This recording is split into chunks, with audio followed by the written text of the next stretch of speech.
Hello दोस्तों, अब हम डिस्कस करने वाले हैं दोस्तों इंडियन पॉलिटी, दोस्तों भारत का दोस्तों संविधान के बारे में। दोस्तों जैसे सबसे पहले हम स्टार्टिंग करते हैं 29 अगस्त 1947 को ड्राफ्टिंग कमेटी बनी थी, जिसके हेड कौन थे? जिसके हेड जो थे बाबा भीमराव अम्बेडकर थे।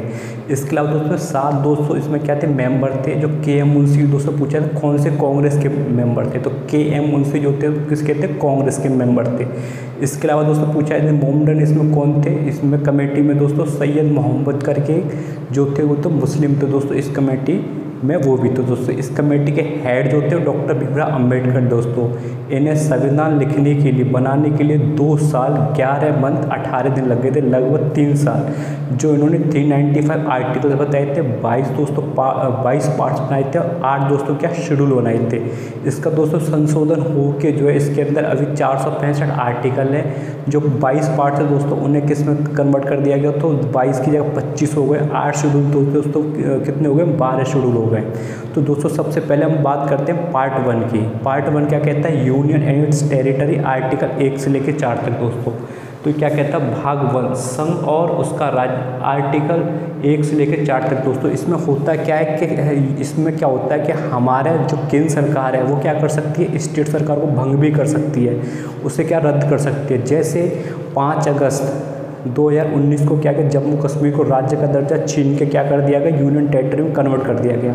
तो ये अधिकार किसके पास है दोस्तों? ये अधिकार क्या संसद के पास है।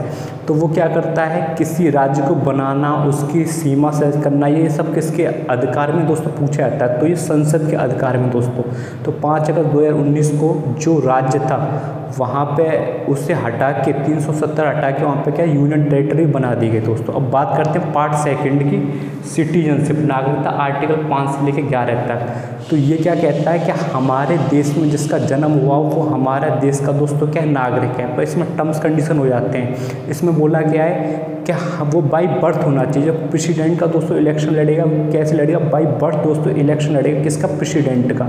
इसके अलावा दोस्तों नागरिकता में कानून बनाने का अधिकार केवल किसको? संसद को दोस्तों। पूछा जाता है कि नागरिकता का कानून जो कौन बनाएगा, तो इसमें दे देगा आपको संसद दे देगा, सुप्रीम कोर्ट दे देगा, हाई कोर्ट दे देगा। पर उसका जो सही ऑप्शन है या राष्ट्रपति दे देगा, किसके पास है? संसद के पास है। नागरिकता कानून कौन बनाएगा? संसद बनाएगा।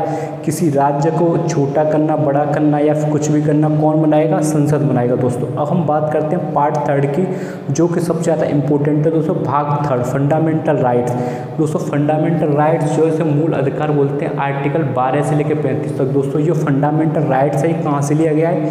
ये यूएसए से लिया गया है, संयुक्त राज्य अमेरिका से दोस्तों। इसके अलावा एक चीज़ हमें और पता होनी चाहिए, नागरिक जो है इंडिया में केवल क्या है? सिंगल सिटीजनशिप है दोस्तों। ऐसा नहीं है कि यहाँ पे ड्यूअल सिटीजनशिप हो, नागरिक केवल एक है। चाहे हम किसी भी राज्य के हैं, आप कहीं पे भी रह सकते हैं, कहीं पे भी दोस्तों अपना क्या बिजनेस कर सकते हैं। तो यहाँ पे क्या सिंगल सिटीजनशिप है दोस्तों। पूछा जाता है कि इंडिया की कौन सी नागरिकता है, तो यहाँ पे केवल क्या सिंगल सिटीजनशिप है। बात करें यूएसए की, तो यूएसए में क्या है? ड्यूअल सिटीजनशिप है दोस्तों। वहाँ पे 2 नागरिकता लेनी पड़ती है, एक स्टेट की और एक सेंटर की।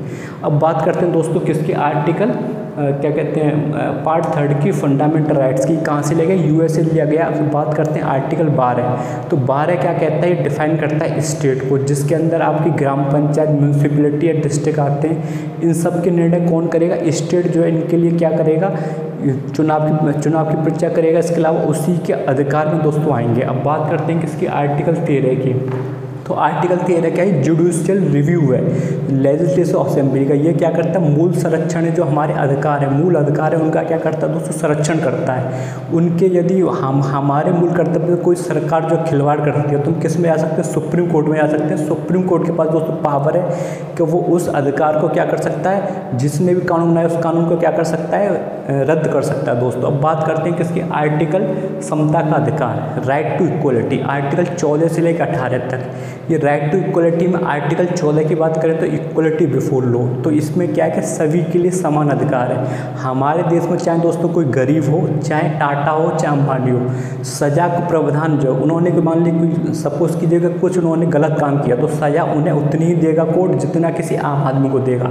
तो समानता का अधिकार है। या फिर कोई नेता हो, चाहे भले प्रेसिडेंट, भले प्राइम मिनिस्टर क्यों ना हो, जो सजा दी जाएगी दोस्तों वो इक्वल जो लॉ के हिसाब से जो सजा का प्रावधान है दोस्तों वही होगा। तो इसका क्या समानता का अधिकार। और आर्टिकल की बात करते हैं 15 की, तो 15 क्या है कि कोई भी स्टेट डिस्क्रिमिनेट नहीं करता सेक्स, रिलीजन, रेस, कास्ट, धर्म के आधार पर, भाषा के आधार पर या लिंग के अनुपात पर जो है कोई भी जो स्टेट जो है आपको क्या नहीं कर सकता, भेदभाव नहीं कर सकता है। इसके अलावा दोस्तों आर्टिकल 15 में क्या स्पेशल प्रोविजन है किसके लिए, ओबीसी के लिए, माइनॉरिटीज़ के लिए और वुमेन्स के लिए। दोस्तों आर्टिकल 16 की बात की जाती है तो 16 कहता है कि इक्वल अपॉर्चुनिटी है, सभी के लिए समान क्या कहते हैं अपॉर्चुनिटी दी जाएगी। दोस्तों जब कोई जैसे रेलवे मान लो दोस्त सपोज करो वैकेंसी निकलती है तो रेलवे क्या करेगा, इसके लिए पेपर में या अपनी साइड पे या कहीं ना कहीं क्या करेगा उसे एडवर्टाइजमेंट करना पड़ेगा।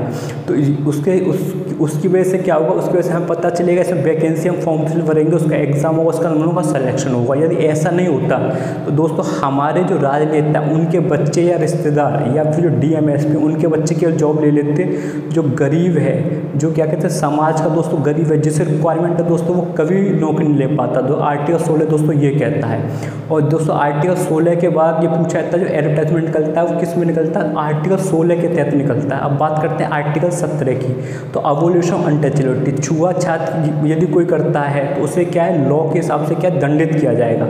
आर्टिकल दोस्तों 18 इसी में, तो इसमें क्या बोले कोई टाइटल, हमारे देश के अंदर दोस्तों कोई टाइटल नहीं है जिसमें कहते हैं सब भारत रत्न, पद्मश्री या पद्म भूषण, राजीव गांधी खेल पुरस्कार या फिर इंदिरा या फिर अर्जुन पुरस्कार, ये क्या अवार्ड है दोस्तों, ये टाइटल नहीं दोस्तों, ये क्या अवार्ड है दोस्तों। अब बात करते हैं सेकंड की, तो सेकंड क्या कहता है राइट टू फ्रीडम, स्वतंत्रता का अधिकार, आर्टिकल 19 से लेकर 22 तक दोस्तों। तो ये क्या कहता है, आर्टिकल 19 कहता है कि कहीं पर भी आपको स्पीच देने के लिए या अपने एक्सप्रेशन दोस्तों व्यक्त करने के लिए आज़ादी, पहला पॉइंट। दूसरा पॉइंट क्या आप कहीं पर भी एसोसिएट असेंबल हो सकते हैं विदाउट आर्म्स, विदाउट हम कहीं पर भी इकट्ठा हो सकते हैं पर हमारे पास हथियार नहीं होना चाहिए। थर्ड क्या कहता है इसमें कि आप जो कहीं पे भी आ जा सकते हैं। चौथा क्या कहता है कहीं पे भी रह सकते हैं आप। और पांचवा कहता है कोई भी व्यवसाय कर सकते हैं। दोस्तों ये 6 पॉइंट है, 6 पॉइंट है पता होने चाहिए, पूछा जाता है। इसके बाद वो सब बात करें आर्टिकल 20 की, तो आर्टिकल 20 कहता है प्रोटेक्शन करना, कन्वेंशन ऑफ डिटेक्स। इसमें क्या होता है यदि आपने कोई अपराध किया और आपको पकड़ लिया जाता है तो क्या ये कहता है अपराधों के लिए दोषी सिद्ध के संबंध में संरक्षण। आपने अपराध किया तो आप अपना दोष सिद्ध कर सकते हो। आपको क्या जैसे आप कोर्ट में जाओगे तो आपको वकील प्रोवाइड करा जाएगा, मतलब पैसे नहीं है तो वकील प्रोवाइड करा जाएगा। तो आर्टिकल 20 और आर्टिकल की जब देश के अंदर क्या लग जाती है, जब देश के अंदर इमरजेंसी लग जाती है तो उस केस में दोस्तों ये रद्द नहीं होते दोस्तों। आर्टिकल 20 और 21। आर्टिकल 21 क्या कहता है protection of life and personal liberty. तो दोस्तों ये क्या कहता है आर्टिकल 21 कहता है प्राण और देह स्वतंत्रता का संरक्षण। तो क्या प्राण और देह स्वतंत्रता का संरक्षण दोस्तों। इसके बाद आर्टिकल 21 कहता है राइट टू एलिमेंट्री एजुकेशन। जो हमारे बच्चे 6 से लेकर 14 तक उन्हें क्या स्वतंत्र रूप से पढ़ाया जाएगा, फ्री में दोस्तों क्या है शिक्षा दी जाएगी। आर्टिकल 21 ये कहता है। और आर्टिकल 22 दोस्तों क्या कहता है, आर्टिकल 22 कहता है कुछ दिशाओं में गिरफ्तारी और निषेध में संरक्षण।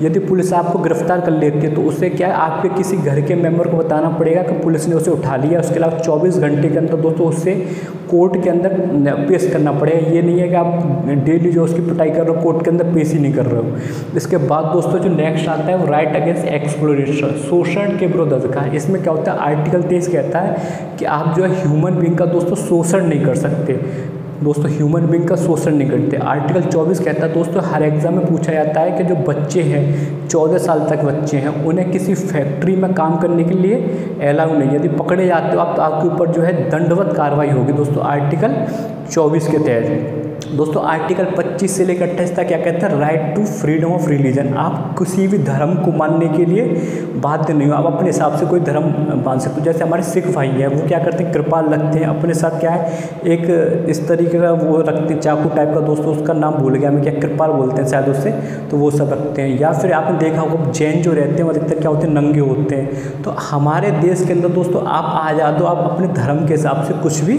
कर सकते हो दोस्तों। तो जो कृपाल जो रखते हैं वो भी किस में आर्टिकल 25 में आता है। अब आर्टिकल 29 और 30, आर्टिकल 29 क्या कहता है कल्चरल एंड एजुकेशनल इंस्टीट्यूट। तो दोस्तों ये क्या कहता है आर्टिकल 29 कहता है कि जो हमारी माइनॉरिटी हैं उन्हें जो कल्चरल और माइनॉरिटीज़ के लिए कल्चरल लैंग्वेज दोस्तों संरक्षित है। इसलिए दोस्तों हमारे देश के अंदर जो मोमडन भाई हैं उनके लिए क्या है अलग से उर्दू के लिए मदरसा दोस्तों खोल रखे हैं। इसके अलावा जैन जो है दोस्तों अपनी किसी लैंग्वेज में पढ़ा सकते हैं। इसके अलावा जो अपने सिख भाई हैं दोस्तों क्या पढ़ते हैं, वो गुरुद्वारा में जाके अपने ग्रंथ को दोस्तों पढ़ सकते हैं। इसके बाद दोस्तों बात करते हैं आर्टिकल 30 में वो क्या कहता है कि जो माइनॉरिटी अपने एजुकेशन इंस्टीट्यूट खोल सकते हैं। अलीगढ़ मुस्लिम यूनिवर्सिटी में दोस्तों आपने सुना होगा अलीगढ़ मुस्लिम यूनिवर्सिटी। तो दोस्तों ये हमारे आर्टिकल हो गए। आर्टिकल 31 जो था पहले फंडामेंटल राइट्स था, संपत्ति का अधिकार दोस्तों, उसे हटा के अब क्या कहते हैं लीगल राइट बना दिया गया, संपत्ति का अधिकार को हटा दिया। आर्टिकल 32 की यदि बात करें तो आर्टिकल 32 को बाबा साहब ने heart and soul of constitution of India कहा है दोस्तों। इसमें क्या यदि आपके मौलिक अधिकारों का हनन होता है तो दोस्तों आप किसके अंदर, सुप्रीम कोर्ट के अंदर जा सकते हैं, आर्टिकल 32 के तहत हाई कोर्ट के अंदर जा सकते हैं, आर्टिकल 226 के तहत। इसके अंदर दोस्तों 5 चीज़ें आती हैं जो पता होना चाहिए। Habeas corpus, what is your authority, तो पूछा जाता है हबीब कॉर्पस का क्या मतलब, व्हाट इज़ योर अथॉरिटी। यदि कोई आपको क्या कर देता है, यदि आपको कोई ना बंदी बनाया जाता है तो 24 घंटे के अंदर दोस्तों आपको जो है सुप्रीम कोर्ट के या किसी जज के सामने दोस्तों प्रस्तुत करना पड़ेगा। दूसरा सेकंड पे आता है मैंडामस। मैंडामस होता है वी ऑर्डर और वी कमांड, ऑर्डर देना या कमांड करना। तीसरा आता है दोस्तों प्रोहिबिटेशन टू बी इन्फॉर्म, तो इसमें क्या कहता है उच्च न्यायालय जो है निम्न न्यायालय को वो देता है कि आप जो इसकी जानकारी हमें दीजिए। और इसमें चौथा है सेरिटोरी टू बी इन्फॉर्म, हमें क्या करो बताओ। और दोस्तों इसमें लास्ट में जो आता है वो what is your what Habib corpus आता है, तो उसका मतलब क्या है, क्यों वारंट आता है व्हाट इज़ योर अथॉरिटी, तुम्हारा दायित्व क्या है दोस्तों। इसके बाद दोस्तों बात आते हैं हम आर्टिकल पार्ट 4 पे, डायरेक्ट प्रिंसिपल स्टेट पॉलिसी। दोस्तों ये हमारे देश ने कहाँ से लिया दोस्तों पूछा जाता है, तो हमारे दोस्त ने आयरलैंड से लिया। आर्टिकल 36 से लेकर आर्टिकल 51 तक। दोस्तों सबसे ज़्यादा मोस्ट इंपॉर्टेंट आर्टिकल 40 है, इसमें ग्राम पंचायतों का संगठन। दोस्तों पहली जो ग्राम पंचायत है वो नागौर है राजस्थान के अंदर दोस्तों। इसके अलावा आर्टिकल 41 के अंदर क्या आता है, कुछ दिशाओं में काम, शिक्षा, लोक सहायता पाने का अधिकार। तो दोस्तों हमारी सरकार जो है हमें क्या है क्या है रोजगार भी देती है दोस्तों। जो पढ़े लिखे लोग हैं उनके लिए एग्जाम कंडक्ट कराया था, जो पढ़ लिख नहीं सकते उनके लिए मनरेगा प्रोग्राम चला रखा है, आप उसमें मजदूरी करें और पैसे कमाएं। इसके बाद दोस्तों आर्टिकल 47 और 48 दोस्तों इंपॉर्टेंट है, एनवायरनमेंट से मतलब है इनका। और आर्टिकल 45 दोस्तों जो है यूनिफॉर्म सिविल कोड है जो इम्प्लीमेंट हुआ केवल गोवा के अंदर दोस्तों। इसके बाद दोस्तों बात करते हैं आर्टिकल पार्ट 4A की, फंडामेंटल ड्यूटीज़ की, जो आर्टिकल 51 का A है। ये कहाँ से लिया गया दोस्तों, ये USSR से दोस्तों लिया है, जिसके अंदर ये 11 पॉइंट्स है दोस्तों। ये पूछा जाता है किस कमेटी से है दोस्तों, स्वर्ण सिंह कमेटी से है दोस्तों। इसके अंदर जो पॉइंट्स है केवल आपको एक बार पढ़ लेने, तो इसमें क्या है कोई भी चीज़ ऐसी नहीं करनी जो हमें राष्ट्र के प्रति क्या हो, राष्ट्र की भावना को हित पहुँचे। जैसे कि संविधान का पालन करें, उसके आदर्श संस्थान राष्ट्रध्वज और राष्ट्रगान का आदर करें, स्वतंत्रता के लिए हमारे राष्ट्रीय आंदोलन को प्रेरित करने वाले उच्च आदर्शों को हृदय में समझो उनका पालन करें दोस्तों। ये बताता है कि हमें क्या राष्ट्र प्रेम की भावना जागरूक करनी है फंडामेंटल ड्यूटीज़ की तरह। तो दोस्तों ये हमने आज जो है आर्टिकल पार्ट 1, 2, 3, 4 और 4th दोस्तों ख़त्म कर लिया। इसके बाद जो बचता है हमारा दोस्तों उसके बारे में नेक्स्ट क्लास में दोस्तों डिस्कस करेंगे। थैंक यू दोस्तों, जैसे लाइक कीजिए, शेयर कीजिए, सब्सक्राइब कीजिए। थैंक यू दोस्तों।